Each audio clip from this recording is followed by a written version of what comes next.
Bonjour ou bonsoir, ça dépend à quelle heure vous regardez cette vidéo. Nous sommes heureux de vous retrouver à l'église du Narbonnais avec le pasteur Davy. Salut Samuel. Salut, ça va? Ça va, toi aussi? Ça va bien, merci. On va commencer une nouvelle série sur une thématique précise de témoignages, mais cette fois-ci des témoignages de la Bible, de personnes qui ont rencontré Jésus avec ce titre « C'est leur histoire ». Et ce soir, on va parler d'une femme qui a rencontré Jésus. Absolument, on va parler de cette fameuse femme à la perte de sang. Je trouve que c'est une histoire incroyable, qui je crois a beaucoup de choses à nous apporter et qui je crois va vraiment parler à nos cœurs. Parce que des fois on parle avec l'intelligence, on s'adresse à notre intelligence, mais finalement les besoins sont dans le cœur. L'aspect émotionnel, sentimental, les véritables besoins. Et je crois que cette femme-là a beaucoup de choses à nous raconter au travers de son histoire. Ouais, on va le lire ensemble, vous pouvez le prendre avec nous si vous avez la Bible ou simplement écouter. Voilà, Marc chapitre 5 verset 25, il est écrit ceci. Or il y avait une femme atteinte d'une perte de sang depuis 12 ans. Elle avait beaucoup souffert entre les mains de plusieurs médecins et elle avait dépensé tout ce qu'elle possédait et elle n'avait éprouvé aucun soulagement, mais était allée plutôt en empirant.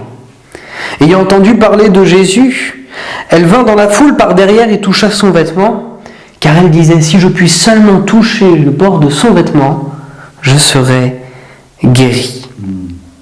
Au même instant, la perte de sang s'arrêta et elle sentit dans son corps qu'elle était guérie de son mal. Jésus connut aussitôt qu'une force sortit de lui-même et au milieu de la foule, il se retourna et il dit, qui m'a touché? Qui m'a touché? Alors ses disciples vont lui répondre, tu vois la foule qui te presse et tu dis, qui m'a touché?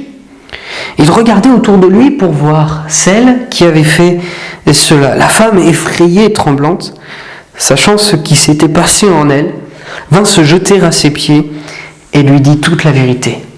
Mais Jésus lui dit, ma fille, ta foi t'a sauvée, va en paix et sois guérie de ton mal. Amen. Amen. Quelle belle histoire. Une histoire fascinante, merveilleuse, qui plus est dans une culture aujourd'hui qui nous dépasse. Parce que comme tu l'as dit tout à l'heure, ça fait plus de 2000 ans. En plus de ça, on est dans une culture juive. Donc à cela est associé tout un tas d'aspects, tout un tas au niveau de la loi mosaïque, donc c'est-à-dire de la religion, qui fait que des fois ce texte nous dépasse. Et on ne prend pas conscience de tout ce qui se passe. Parce que quel était le quotidien de cette femme? Parce que l'histoire commence il y a 12 ans, avec certainement un diagnostic qui est tombé. Voilà, vous êtes atteint de cette perte de sang. Alors on imagine que c'est un rapport avec les cycles menstruels de la femme, mais il y a tout un aspect derrière. C'est pas juste une maladie comme ça, il y a toutes des répercussions. Est-ce que tu peux nous en parler? Oui, alors en effet, comme tu as dit, il y a plusieurs répercussions. D'ailleurs, le texte original qui est écrit en grec laisse justement sous-entendre que cette femme avait des écoulements perpétuels au niveau des fameuses périodes menstruelles, donc des règles. Et donc, dans la culture juive, cela entraînait plusieurs complications. Pourquoi? Parce que comme je vous l'ai dit tout à l'heure, un petit peu en introduction, finalement, cette femme se trouve dans un contexte culturel particulier. Il y a ce qu'on appelle la loi mosaïque. Dans la loi de Moïse. Dans cette loi, il y a plusieurs règles à respecter. Et il y en a une dans Lévitique chapitre 15, où il est écrit qu'une femme, lorsqu'elle passe par ces fameuses périodes menstruelles, elle est impure. Elle est impure. Et en plus de ça, une fois que cette période-là est passée, 7 jours après, elle doit se purifier. Donc, finalement, pendant ces 7 jours, elle n'est toujours pas pure. Alors, on imagine que pendant 12 ans, cette femme, elle est d'une certaine manière perpétuellement impure. Et qu'est-ce que ça engendre d'être impur socialement, par exemple? Alors moi, pour être très honnête avec toi, moi je vais utiliser carrément le mot de mort. Pour moi, il y a plusieurs types de morts ici. Premièrement, une mort sociale, avec tous ceux qui l'entourent. Pourquoi? Parce qu'elle est impure. Et on ne peut pas l'approcher, quoi. Et si on la touche, on devient impur. Ah, d'accord. Ouais. Deuxièmement, une mort sentimentale. Pour moi, elle découle de cette première mort sociale parce que elle ne peut pas se lier avec quelqu'un. Ah oui, son mari ne peut pas la toucher, du coup. Son mari ne peut pas la toucher. Dormir avec elle. Il ne peut pas dormir avec elle. Et puis après, il y a une troisième mort qui est pour moi une mort financière parce qu'il est écrit qu'elle a dépensé tout ce qu'elle possédait. Et elle ne peut pas travailler non plus. Elle ne peut pas travailler, il n'est pas non plus écrit qu'elle a dépensé tout son argent, mais plutôt tout ce qu'elle possédait, ça veut dire qu'elle a tout dépensé. Moi je me pose la question, après c'est une question personnelle, mais où vit-elle ? Dans quel contexte de vie ? Avec qui ? Ou alors peut-être qu'avec des personnes, excusez-moi le terme, un peu avec tous les reclus de la société, quoi. Et pour moi, il y a une quatrième mort qui est une quatrième mort religieuse. Parce que finalement, religieuse ou spirituelle, finalement, à cause de cette loi, elle est condamnée de manière perpétuelle. Ouais, elle se sent même rejetée de Dieu. Elle se sent même rejetée de Dieu, ouais, c'est tout à fait ça. Rejetée des hommes, rejetée de Dieu. Alors bien sûr, c'est important de préciser que c'est une loi mosaïque de l'époque. Ça ne veut pas dire que quand elle touchait quelqu'un, elle transmettait un virus, comme nous aujourd'hui. C'est vraiment une image, mais néanmoins, c'était vraiment sa réalité quotidienne. Elle pouvait approcher personne, quoi. Ouais, absolument. C'est terrible. C'est terrible. C'est terrible. Surtout que cette bonne femme, j'ai envie de dire, elle l'a pas choisi. Et des fois comme ça nous tombe dessus.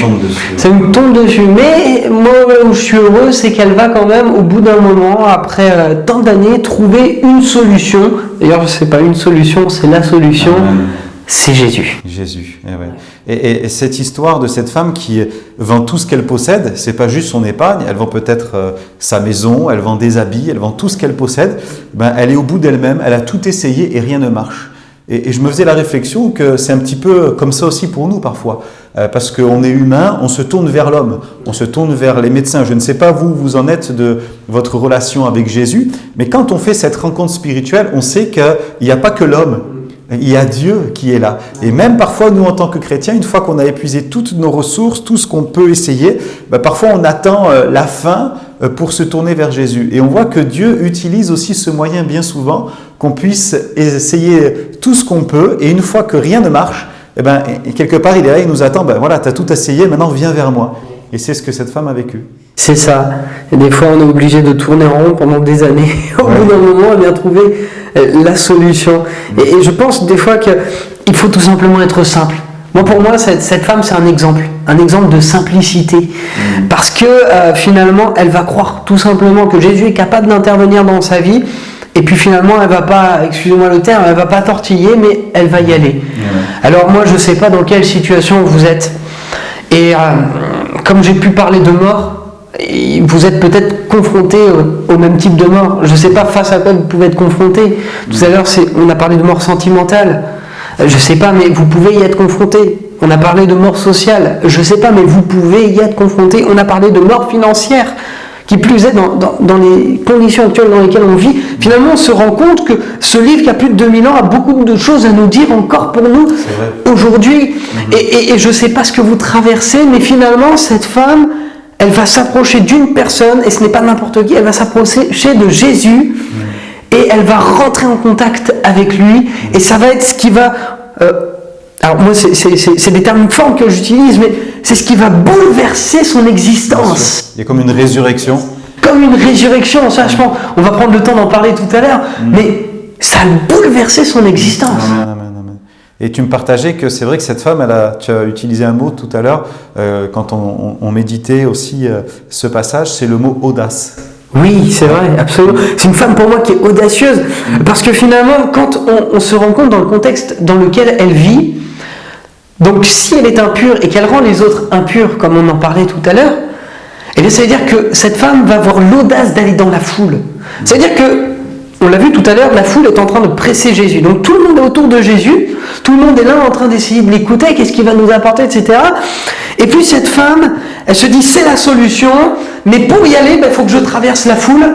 Et quand je traverse la foule et que je rentre en contact avec les autres, je rends tous ceux qui sont autour de moi impurs. Donc finalement, cette femme, elle est en train de casser les codes. Casser les codes, elle est en train d'être audacieuse, elle va manifester, là c'est vraiment le terme, je crois, adéquat qui est employé, elle va manifester la foi, le fait de croire en Dieu, de croire qu'il est capable de la guérir, mais en même temps, elle est là face à cette situation, et finalement, et c'est très important de le souligner, ça ne va pas être cette situation-là qui va l'arrêter. Et ça nous fait penser aussi que dans nos vies, il y a peut-être des choses qui nous empêchent d'aller jusqu'à Jésus. Absolument. Nos raisonnements, notre culture, ce qu'on a appris, nos croyances qui sont à l'opposé de la foi, de la Bible. Et quelque part, il faut faire comme cette femme. Il ne faut pas regarder ce qu'il y a autour, mais il faut avoir un objectif. Je crois que cette femme, dans son regard, elle regardait Jésus. Elle ne regardait pas tout ce qu'il y avait autour, tout ce qui pouvait l'empêcher. Mais elle avait le regard vraiment sur Jésus. Et si vous faites ça, si vous regardez Jésus, qu'importe ce qu'il y a autour, certainement vous allez vivre un point de contact. Hein? Qu'est-ce que tu peux nous parler de ce point de contact qu'elle va vivre avec Jésus? Moi, je trouve ça fascinant.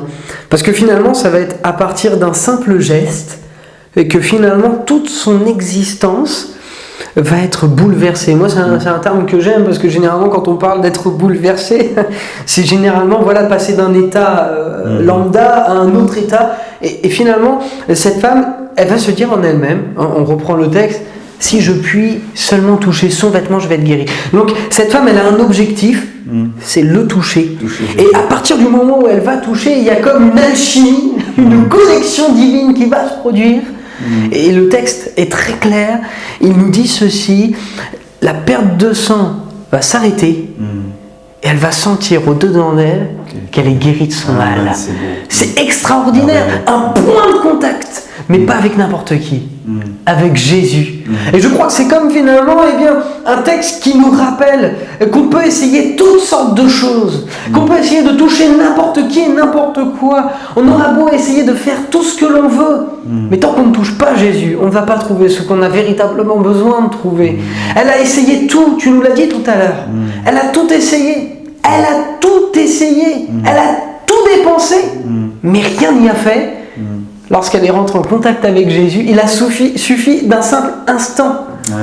Il a suffi d'un simple geste pour que tout change. Et des fois, je crois que pour nous, c'est tellement... Moi, je vais utiliser ce terme. Je crois même des fois, c'est trop simple. Et des fois, on est là, on se complique. On voudrait que des fois, ce soit compliqué. On voudrait qu'on passe par différents stades pour pouvoir parvenir à la guérison, parvenir à cette fameuse paix qu'on voudrait obtenir. Mais finalement, c'est simple. Jésus va dire ceci: venez à moi vous tous qui êtes fatigués et chargés, je vous donnerai du repos. Et finalement, cette femme, elle a mis en pratique ce fameux appel de Jésus. Elle est venue auprès de lui, elle l'a touché et elle a trouvé ce pourquoi elle est venue, et même plus. Elle a même trouvé plus que ça. Et j'aimerais tellement vous inviter. Jésus va dire une chose très très importante. Il va dire que le royaume des cieux appartient à ceux qui leur ressemblent. Ceux qui leur ressemblent, c'est les enfants. Et je crois des fois, il faut être aussi simple que des enfants. Si Jésus nous dit de venir à lui, on vient à lui. Ouais, tout simplement. On vient à lui. Parce que je ne sais pas toi comment tu le vis, Samuel, mais quand on entend ça, venir à lui, toi tu le manifestes comment? Tu le vis comment? L'image de l'enfant est très parlante. Mon enfant, quand je lui dis que je vais faire ceci ou faire cela, ou qu'il vient à moi, il se livre quelque part. Hein. Il fait un câlin, il sait que papa est là. Et il vient en se disant que papa va pourvoir, que tant qu'il y a papa, ça suffit. Et si je lui dis quelque chose, il le croit. Ouais. Il le croit simplement, et c'est la foi, parce que ce qu'on voit aussi dans ce texte, c'est qu'il y avait des centaines de personnes qui ne faisaient pas juste toucher, ils pressaient Jésus. Ils pressaient Jésus. Mais elle a touché d'une manière différente, la foi. Et qu'est-ce que tu peux nous dire de la foi? Moi, je crois que la foi est capable de faire de grandes choses. Amen. Si elle est placée en Jésus. Aujourd'hui, on manifeste la foi dans tellement de domaines. On ne s'en rend pas compte, mais finalement, on la manifeste, la foi. Moi, on dit souvent, je crois que ce que je vois, mais le vent, je ne le vois pas, et j'y crois. Mon cœur, je ne le vois pas, et pourtant, je crois qu'il est là. Et finalement, on va placer notre foi un petit peu dans différentes situations. Mais moi, ce que j'aimerais tout simplement vous dire sur la foi, c'est tout simplement de croire que Jésus est capable de faire des choses qui pourraient dépasser notre entendement.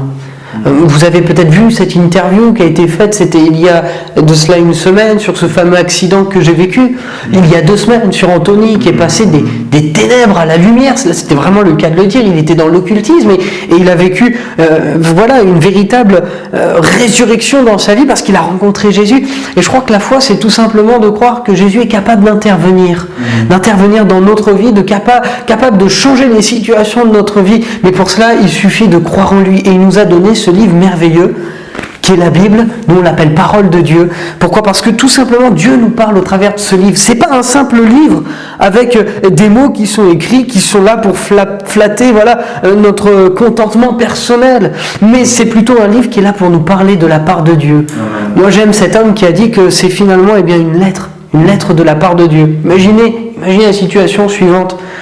Vous ne savez pas que votre papa vous a écrit, vous avez été, orphelin de votre naissance, vous ne saviez pas que votre papa a voulu rentrer en contact avec vous depuis votre enfance. Vous apprenez que d'un coup, il y a des dizaines et des dizaines de lettres qui sont là et qui vous étaient adressées. Un premier réflexe serait quoi ? De les dévorer. De les dévorer. Ben finalement, la Bible, c'est un petit peu la lettre de Dieu qui nous a été laissée. Et finalement, si je veux manifester la foi, eh bien, il faudrait aussi que je puisse lire tout simplement pour que je puisse réaliser ces promesses qui sont pour nous. Oui, tout à fait. Romains 10, 17 nous dit que la foi vient de ce qu'on entend, et ce qu'on entend vient de la Bible. Donc en lisant la Bible, la foi vient. Et ce qui est merveilleux aussi, un petit témoignage d'une autre femme de l'église du Narbonnais, ça me fait penser à ça.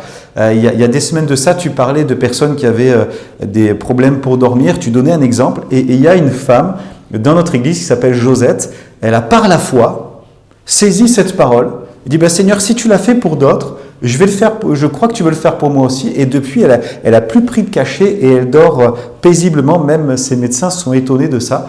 Parce qu'elle a touché le bord du vêtement. Ouais. Toucher le bord du vêtement, finalement, c'est croire. C'est croire que Dieu peut faire quelque chose. Et ce qui est merveilleux dans la Bible, c'est que nous voyons dans l'évangile de Luc au chapitre 6, que Jésus prenait le temps de vouloir guérir les personnes. Et il est dit au chapitre 6, verset 19, « Et toute la foule cherchait à le toucher parce qu'une force sortait de lui et les guérissait tous. » Et là, il est question de tout le monde qui va guérir parce qu'ils savent, ils en sont persuadés, il y a une force qui sort de Jésus. C'est intéressant de voir que plusieurs auteurs bibliques ont dit une force qui sort de Jésus. C'est comme si Jésus avait un cumul de force, avait un amas de force, qui pouvait distribuer à ceux et celles qui vont le toucher. Et au chapitre 8 du même évangile de Luc, donc plus tard, cette femme, voyant peut-être l'exemple de ceux qui ont vécu ces guérisons, s'est dit, moi aussi je peux le vivre. Et peut-être que ce soir, ou aujourd'hui, si vous ne le regardez pas en direct vendredi soir, vous pouvez vivre aussi ça, de toucher, de dire, Seigneur, je crois que cette force peut guérir mon cœur, guérir ma vie, guérir aussi mon corps. Et Dieu est capable de le faire. Absolument. Amen. Et je crois même que, moi j'irai un peu plus loin que toi, mais je pense que tu seras d'accord avec moi, c'est qu'au contact de Jésus, finalement, elle va trouver encore plus que ce qu'elle était venue chercher. Parce que Jésus va faire cette réflexion tout à fait étonnante. Alors que les disciples vont lui dire, la foule te presse, et toi tu dis, qui m'a touché ? Finalement, quand Jésus va poser cette question, imaginez un petit peu la situation, il y a une foule extraordinaire. Jésus, il est là au milieu, et il dit, qui a touché mon vêtement ? C'est de la folie. La foule, elle est tout autour de lui. Ils essaient tous de le toucher, comme tu le disais tout à l'heure, dans Luc 6. Tous, ils essaient de le toucher.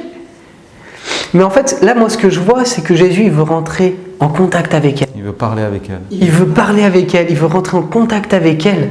Et elle, on le voit. Quand il va poser cette question, le texte nous dit, elle est effrayée, elle est tremblante, parce qu'elle sait ce qui s'est passé. Et puis, j'ai envie de dire, il y a un amas d'émotions dans sa vie. Là, à ce moment-là, et elle va se jeter aux pieds de Jésus, et elle va lui dire toute la vérité. Et je crois que finalement, dans ce petit contact-là, qui finalement est un énorme contact, il va y avoir le rapprochement de deux êtres, la personne de Dieu et la personne de l'homme. Et finalement, moi je généralise. Et après, on parlera de cette femme, mais je généralise. Il y a Dieu qui veut rentrer en contact avec nous. Et qui finalement nous appelle. Il nous appelle au travers de la Bible, il nous appelle au travers des prédicateurs, il nous appelle au travers de différentes personnes de la vie. Et finalement, il a interpellé cette femme qui m'a touché. Donc finalement, c'est un appel de la part de Jésus qui m'a touché. Et là, elle rentre en contact avec lui. Et moi, je ne sais pas comment elle l'a vécu, mais moi, je m'imagine à sa place. C'est vrai, il y a ce stress, mais en même temps, écoutez, elle va avoir ce contact, cette relation avec Dieu. Parce que il va être écrit, elle va lui dire toute la vérité. Ça veut dire qu'elle va prendre le temps de lui expliquer tout ce qui s'est passé. Et finalement, je crois que Dieu voudrait qu'on prenne du temps, un petit peu comme cette femme, pour discuter avec lui, peut-être pour lui raconter toute la vérité, tout ce qui nous traverse. Et finalement, moi, ce que je vois, c'est que Jésus, finalement, regardez, il ne va pas beaucoup parler. Il va poser cette question, cette femme va tout lui avouer, et finalement Jésus, il va avoir cette oreille attentive, il va prendre le temps d'écouter. Combien on a besoin aujourd'hui dans notre société d'être écouté. Et finalement, c'est Dieu lui-même, au travers de Jésus, au travers de la Bible, qui nous propose, écoute, je veux te parler, je veux que tu puisses me dire tout ce qu'il y a au fond de ton cœur. C'est vrai. Ouvrir notre cœur. Et c'est à ce moment-là que Jésus va lui dire, tu es venu chercher la guérison, mais tu trouves aussi le salut. Et à bon nombre de reprises, dès qu'il y a la guérison, Jésus associe la guérison aussi au salut, au fait de dire, maintenant que tu as vu, que tu as touché, que tu sais, mais comme une préparation pour la résurrection de Christ. Parce qu'elle est comme ressuscitée dans sa vie, mais quelque temps après, Jésus va mourir et il va ressusciter. Et au travers de cette résurrection, nous sommes sauvés. Donc la guérison du corps, c'est bien, la guérison du cœur, c'est bien, mais tout ça dans un seul but, nous sauver, être avec lui pour l'éternité. Et c'est ce qu'il va dire à cette femme, ta foi t'a sauvé. C'est ça. Et moi, je vois une progression. Il y a écrit, ta foi t'a sauvé, va en paix et sois guéri de ton mal. Et finalement, moi, je vois une progression qui finalement est une progression logique de notre démarche avec Dieu. C'est le premier, le salut. La Bible dit que tous ont péché, sont privés de la gloire de Dieu. On a besoin d'être sauvés de nos péchés. La Bible dit que c'est Jésus-Christ lui-même qui va payer le prix pour nous. Donc il y a cet aspect de salut. Donc si je crois en lui, je suis sauvé. Après, il y a écrit « va en paix ». Donc finalement, Dieu propose à son tour maintenant sa propre paix. C'est ce qui est écrit d'ailleurs dans d'autres textes. Et puis après, il dit « sois guéri de ton mal ». Donc finalement, en fait, Jésus lui-même place l'ordre des priorités. Le premier, c'est le salut. Ensuite, je te donne ma paix. Et ensuite, la guérison. Et finalement, c'est comme si Jésus lui-même, il atteste. Il atteste et il donne vraiment son crédit, son approbation à tout ce qui s'est produit. Tu es sauvé. Maintenant, je te donne ma paix. Et maintenant, tu es guéri. Et quand il dit tu es guéri, c'est guéri une fois pour toutes. C'est guéri une fois pour toutes. C'est vrai que c'est merveilleux. Je propose qu'au travers de ce cheminement-là que tu viens de nous exposer, le salut, la paix de Dieu, la relation avec Dieu et puis la guérison, on puisse prier pour ça. On puisse prier pour ça. On ne sait pas ce que vous vivez, ce que vous traversez, mais Jésus, lui, le sait.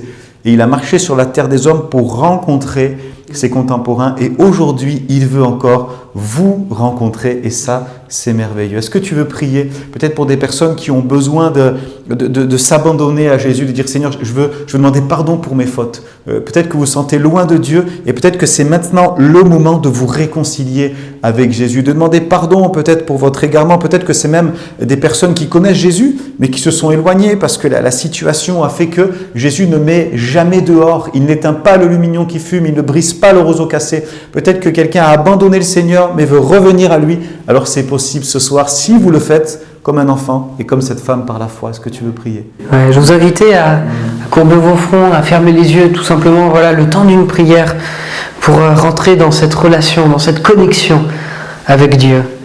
Seigneur Jésus, nous te disons merci vraiment pour ces histoires, ces expériences que ces personnes dans la Bible ont vécues. Et finalement, ces expériences, nous pouvons les vivre. Tu as proposé ton aide à tellement d'hommes, à tellement de femmes sur cette terre.